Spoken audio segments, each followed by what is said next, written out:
Comecei a produzir, né? Só que quando tu começa a produzir, a quantidade ela é muito grande. É muita matéria-prima e tal. E eu falei, nossa, o que eu vou fazer com tudo isso de produto?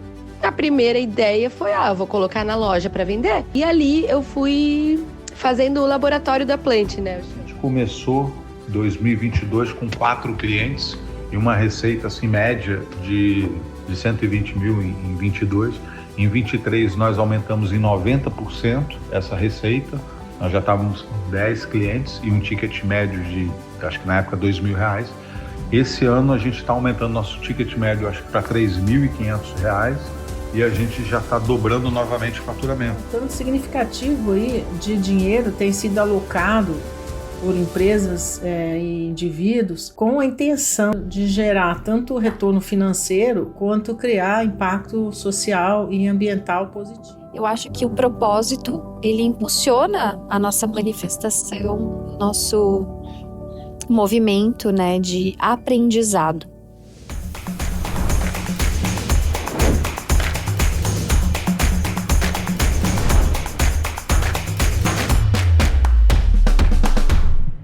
Eu sou Gabriela Zimmermann e seja bem-vindo ao episódio 1 da série Empreendedorismo de Impacto, um programa dentro do podcast Impacto Positivo Entrevista. Aqui nós receberemos pessoas que abriram negócios com foco em questões ambientais ou sociais e que fazem a mudança com seus produtos e serviços. Vem comigo?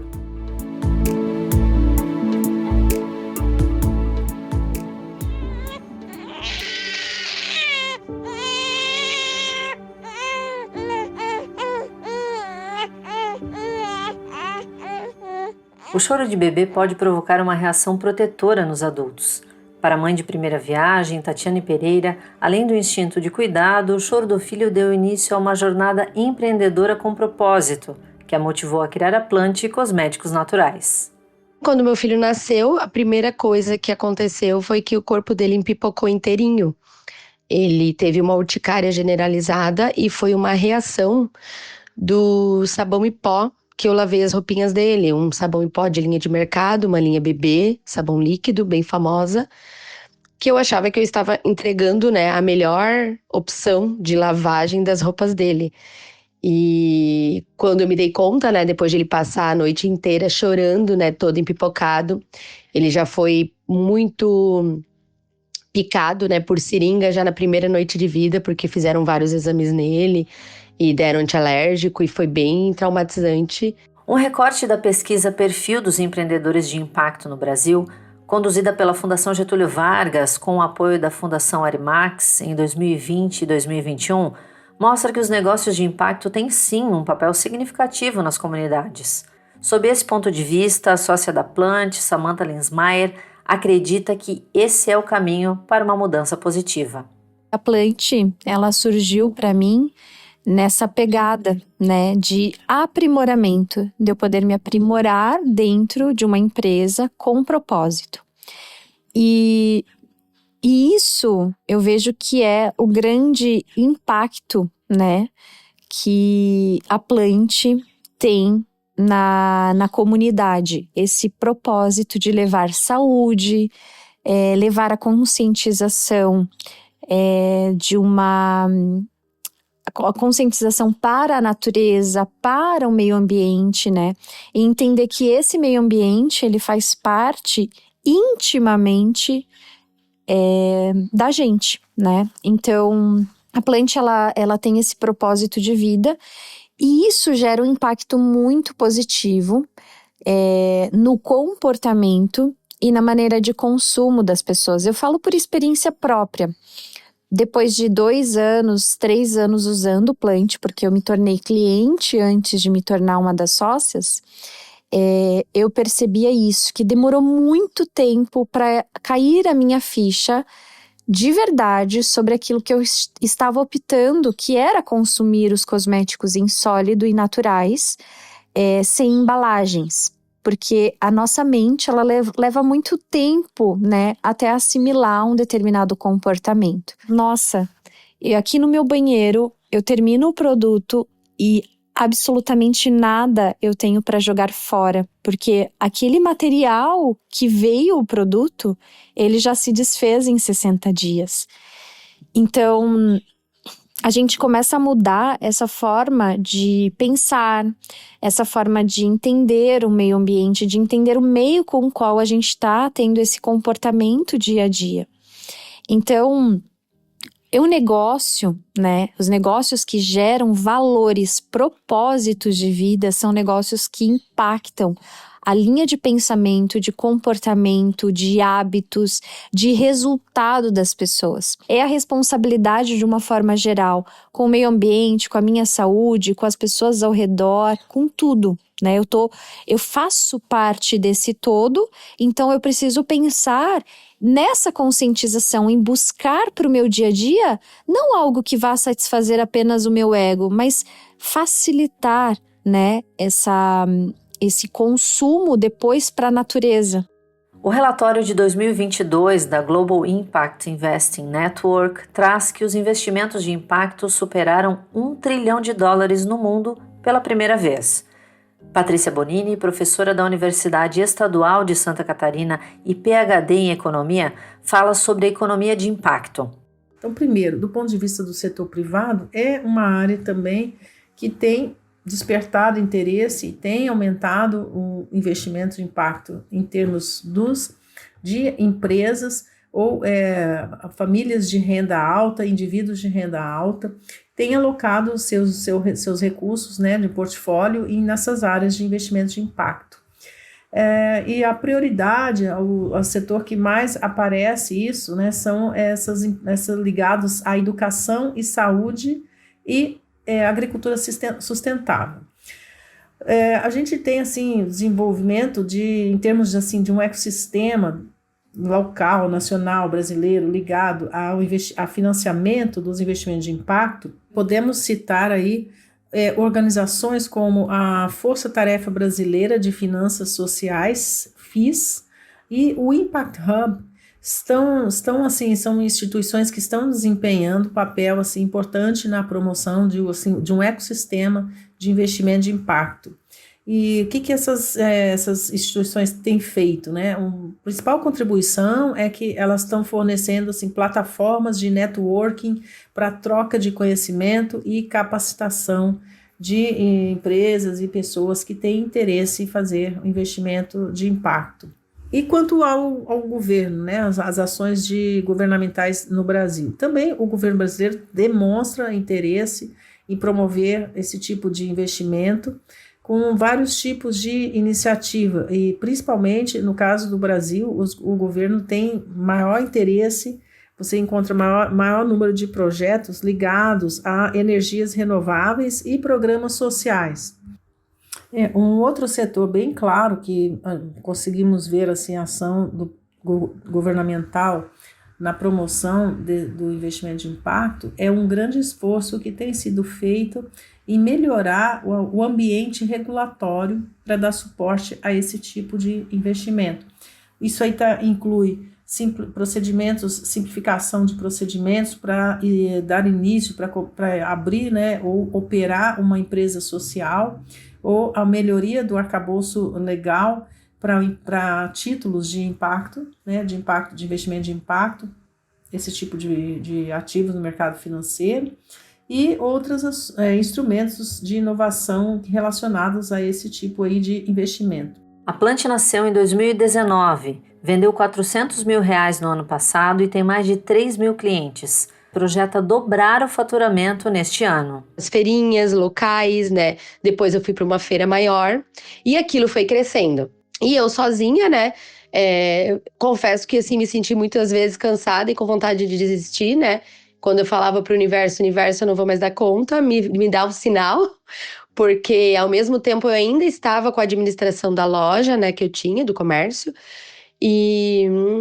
do comércio orgânico, e eu falei, eu preciso de ajuda, Então foi quando a Samantha, né, se aproximou, ela era cliente e a gente foi conversando, foi evoluindo, né? Eu falo que começou como namoro até virar o casamento, né, que é a sociedade, até que ela topou e entrou, e daí a gente iniciou efetivamente o processo de expansão da marca, né? Que daí ali em números ela começou a ter um resultado muito mais efetivo. E a gente abriu o primeiro quiosque. Agora estamos já com o segundo quiosque, né? O primeiro foi na nossa cidade, em Joinville. O segundo a gente abriu recentemente em Curitiba. Estamos expandindo o site, que está crescendo bastante, né? E a nossa ideia é expandir em breve a empresa no formato de franquia. Porque isso aconteceu também um pouco sem um planejamento em si. Assim como a Plant, né, veio e aconteceu, a franquia, a gente começou a ter muita procura de pessoas querendo franquear a marca depois que a gente abriu o quiosque. Ele foi o primeiro quiosque de cosméticos naturais de autoatendimento do Brasil. Então foi ali que a gente viu essa oportunidade. No ecossistema das startups, os negócios de impacto vêm crescendo. De acordo com a pesquisa Startups de Impacto Report Brasil 2024 do Sebrae, o Brasil tem 408 empresas focadas em questões como meio ambiente, saúde e social. 79% delas concentram seus esforços na resolução de problemas relacionados ao meio ambiente e à sustentabilidade. Além da Plant, é o caso da Organa Biotech, uma empresa de biotecnologia que transforma resíduo orgânico em adubo. Porque a indústria ainda não tinha resolvido de resíduos e veio o resíduo orgânico. Como nós já fazíamos a compostagem, começamos a buscar uma compostagem que desce dentro da indústria, então ficou uma compostagem acelerada por biotecnologia para ganhar tempo, em espaço reduzido, pensamos em bombonas, em torres de tela, hoje nós estamos fazendo em caixa, e assim ganhamos o evento, e dali a gente viu que nasceu o negócio. Então ela foi criada no Startup Weekend, fomos vencedores, agraciados, acho, pela ideia ser disruptiva, né? Resolver o resíduo orgânico, fazendo uma compostagem dentro da área da indústria e utilizando esse adubo para jardinamento da indústria. Então, acho que essa ideia pegou. Na sequência, incubamos na Softville e fizemos um piloto num restaurante no centro da cidade, depois viemos aqui para o Perini Business Park, aqui no Ágora, assinamos os primeiros contratos. O Guilherme Ottoni Zimmermann é o fundador da Organa Biotech. A Organa nasceu em 2019, atende 15 empresas de grande porte e trata 19 toneladas de resíduos por mês que voltam ao meio ambiente. 1 tonelada de resíduo orgânico, quando vai para aterro, ela gera, em média, isso são estudos que dizem, 1.500 quilos de CO2 no meio ambiente. E quando a compostagem é realizada, ela baixa para 0,3. Então, ela é mitigadora dos efeitos de gases de estufa, né? Ela reduz a pegada. Fora isso, esse lixo, quando ele vai para aterro misturado com outros lixos, né, ele produz um chorume, um produto químico altamente poluente. E quando acontece a compostagem, não. Se os resíduos orgânicos são separados e está acontecendo a compostagem, a gente gera um biofertilizante, que é um adubo líquido, né? Então, os efeitos são maravilhosos. Ele melhora a condição de solo, ele reduz a pegada, ele captura CO2 do meio ambiente, né, melhorando a condição de solo. Ele gera um adubo rico, orgânico, para gerar alimento. Então, assim, os impactos no meio ambiente são os melhores possíveis. A solução da Organa, como é dentro do cliente, ela já evita transporte, ela evita destino a aterro, né? Tem empresas que enviam para alimentação animal, em Santa Catarina é proibido, então a gente dá uma solução para resolver isso. Então, dentro das indústrias, melhora a imagem da indústria. Ontem nós conversamos com uma gigante, uma multinacional, que disse que foi ao Porto do Itapuá e viu a compostagem acontecendo e adorou a solução. Então o impacto é sempre bom, é sempre positivo, né? E no Brasil são 90 milhões de empreendedores, segundo o Monitor Global de Empreendedorismo, em levantamento feito em 2023 pelo Sebrae em parceria com a Associação Nacional de Estudos em Empreendedorismo e Gestão de Pequenas Empresas. E a gente sabe das dificuldades de empreender. Mas como seria a nossa economia se o brasileiro não fosse tão criativo, tão empreendedor? A Patrícia Bonini destaca a importância dos pequenos negócios. As pequenas e médias empresas geralmente são as que estão na vanguarda da inovação e empreendedorismo na economia e trazem assim sempre novas ideias, produtos, serviços para o mercado, e as pequenas e médias empresas são que impulsionam a concorrência na economia, né? E isso deixa o ambiente de negócios bem mais dinâmico do que se a gente tivesse só as grandes empresas fornecendo os produtos na economia. Essa questão aí da inovação e do dinamismo do negócio é essencial, é uma característica essencial do conjunto de pequenas e médias empresas. O fato de que as pequenas e médias, elas se espalham pelo país todo. Isso e em grande assim, quantidade, né? Então, o que isso representa do ponto de vista de um país de dimensões continentais, como é o caso brasileiro, e um país com tantas disparidades aí regionais? O fato de terem pequenas e médias na estrutura básica da economia nas 5 regiões, significa que são essas pequenas e médias que contribuem para diminuir essas disparidades regionais, porque estão espalhadas pelas 5 regiões, pelas zonas urbanas e pelas zonas rurais. E então, elas estão, de fato, são pequenas e médias empresas que ajudam a estimular essas economias locais, criam empregos nessas economias locais e melhoram aí o padrão de vida nas regiões menos desenvolvidas do país. Por gerar mais oportunidades para as populações menos favoráveis, com oportunidade de emprego.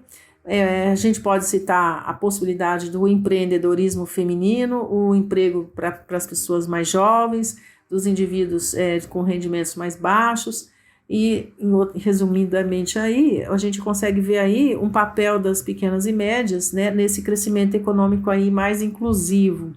Aí, por fim, eu gostaria de citar mais um papel aí das pequenas e médias nessa integração da cadeia de abastecimento. O abastecimento dos produtos integrantes da cadeia produtiva das grandes empresas é feito pelas pequenas e médias empresas.